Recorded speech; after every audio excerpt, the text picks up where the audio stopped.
Many of you are familiar with some of the famous New York sitcoms, from How I Met Your Mother to Friends to Seinfeld. And I bet you if you watch those sitcoms long enough, or if you watch any TV, any kind of entertainment long enough, you're going to come across a line, you're going to come across a character that says something like Ted does from How I Met Your Mother. And time again, Ted is always saying, oh, this is what the universe wants me to do, or maybe the universe doesn't want me to do this. And what James is focusing on is how Christians respond to trials and how Christians should see God in the midst of our trials. And so let's take a look at this first section of Scripture, verse 12. Right here, this is how James leads off. A couple of observations. And what James wants us to see right here very clearly is that joy is waiting for us at the end of trials. James uses a beatitude, the same word, the same structure that Jesus used when he said, "Blessed are the meek, for they shall inherit the earth." James also says, "Happy, blessed is the man who remains steadfast under trial." The picture here is not of someone celebrating in the middle of a game. The picture here is not MJ sinking a shot during the middle of a game and being excited that it went in. The picture here is when the game is over, right? It's that picture of MJ clutching that NBA Finals trophy. How do we know that we've stood fast in a trial unless we've made it to the end? And what James is saying here is he says, when you have stood the test of life, when you have been able to walk all the way through, Eugene Peterson calls it a long obedience in the same direction. James says that you will receive the crown of life that God has promised to you. But as is often the case, now we come to our second part of this, these sections of Scripture. As is often the case, when we go through trial, when we face temptation, we have questions. And maybe you have questions right now. Well, this chapter, this particular verses here today are going to be incredibly helpful for us. James says, verse 13, "Let no one say when he is tempted, I'm being tempted by God." Now, we have encountered here an issue of interpretation that scholars are divided on what the word temptation for temptation means. And you may say, well, that sounds like splitting hairs. Well, it can mean in various ways in the Bible. It can mean being tested, or it can mean being tempted. What's the difference between being tested and being tempted? Well, let's just throw a pebble in your shoe real quick. If we read this, "Let no one say when he is tempted, I'm being tempted by God," you could also use that word to say tested. And if you go to Genesis 22, it says right there, Genesis 22, opening part of the chapter, "And God tested Abraham." So which is it? Does God test us or doesn't he? Well, there is a difference between temptation and test.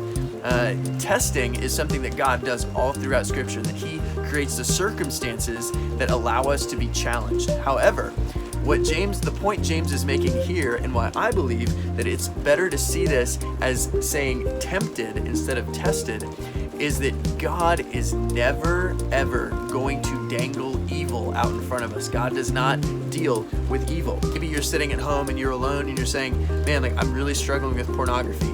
Or maybe you're living with your parents and you've been tempted to say some bitter and mean and hurtful things because of the test that is going on around us, right?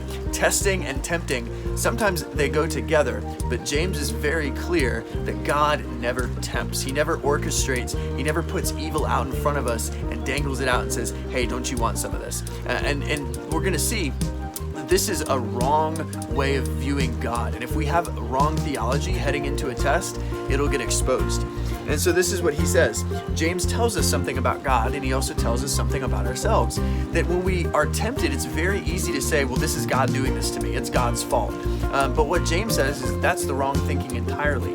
James doesn't even say, and it says it elsewhere in Scripture, but James's emphasis is not on Satan tempting us or not on demons tempting us, but he actually makes a point to say that when we go through temptation, the temptation is not Satan causing it, that James is emphasizing that temptation is something that we do to ourselves. John himself says, 1 John chapter 1, if we say we have no sin, we deceive ourselves and the truth isn't in us. So right now, as we're heading towards our heavenly home with Jesus, we can say that sin is not on us, the penalty is taken away, but sin still dwells in us. And God, because he's forgiven our sin, can now do the work of shaping our hearts into the character and person of Jesus.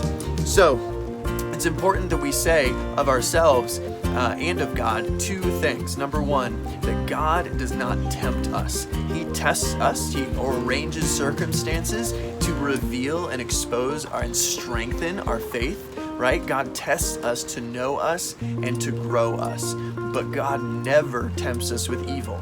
But what does God do? And that leads us to the third part, the third section of these verses, right? James is concerned with bad doctrine, but he counters bad doctrine with good doctrine. And this is what he says, verse 16, right? We can deceive ourselves into thinking that God is dangling evil and he's just a bad father. But James says, no. You have a very good Father. This is what verse 16 says. Don't be deceived, my brothers. We can deceive ourselves when we think wrong thoughts about God, and that can affect how we live. He says this about God: every good gift, every perfect gift is from above. And that's some Jewish wisdom language. When they say from above, they often talk about the heavens is where God is. And so to say from above is another way of saying from God. Coming down from the Father of lights, with whom there is no variation or shadow due to change. Maybe you've seen the Aurora Borealis in the north or the Aurora Australis in the south.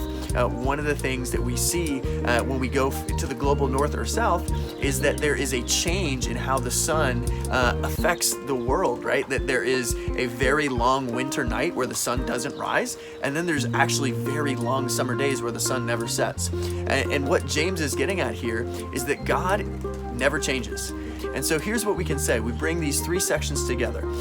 First, that there is joy for us at the end of this trial called life, that life is hard. And what is awaiting for us when we have stood the test of all of life, living a whole life surrendered to Jesus, is the crown of life. And you may be asking, well, isn't that work salvation? I love what Dietrich Bonhoeffer says. Those who respond to God's commanding word hear God's gracious word.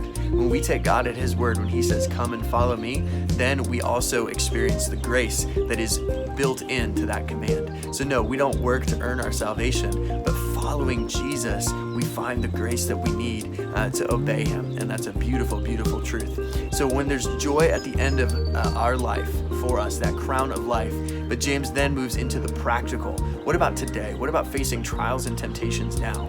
And what we said about that, remember, is that God doesn't deal in evil. That if we're being tempted, we shouldn't look up, but we should look in. And then the third thing realizes, okay, well, when we look up, what are we looking for? What do we see? And when we look up, we see that we have a good and generous, unchanging God who gives us the good things, who gives us the strength to continue and to obey him. And here's the good news. Fate doesn't direct our lives, our Father does. So a couple of questions for you today, a spiritual question and a care question. The spiritual question is this: how has this testing revealed temptation for you? How has this testing revealed temptation for you? The second question is a care question. So spiritual question, now care question. We've asked about physical health. We've asked about emotional health. Now I'd like to ask you to ask each other mentally, how is your mental health doing right now? We want to make sure that each and every one of us knows that we've got each other's backs. This is what the church is. It's a community of people caring for one another like the body of Jesus.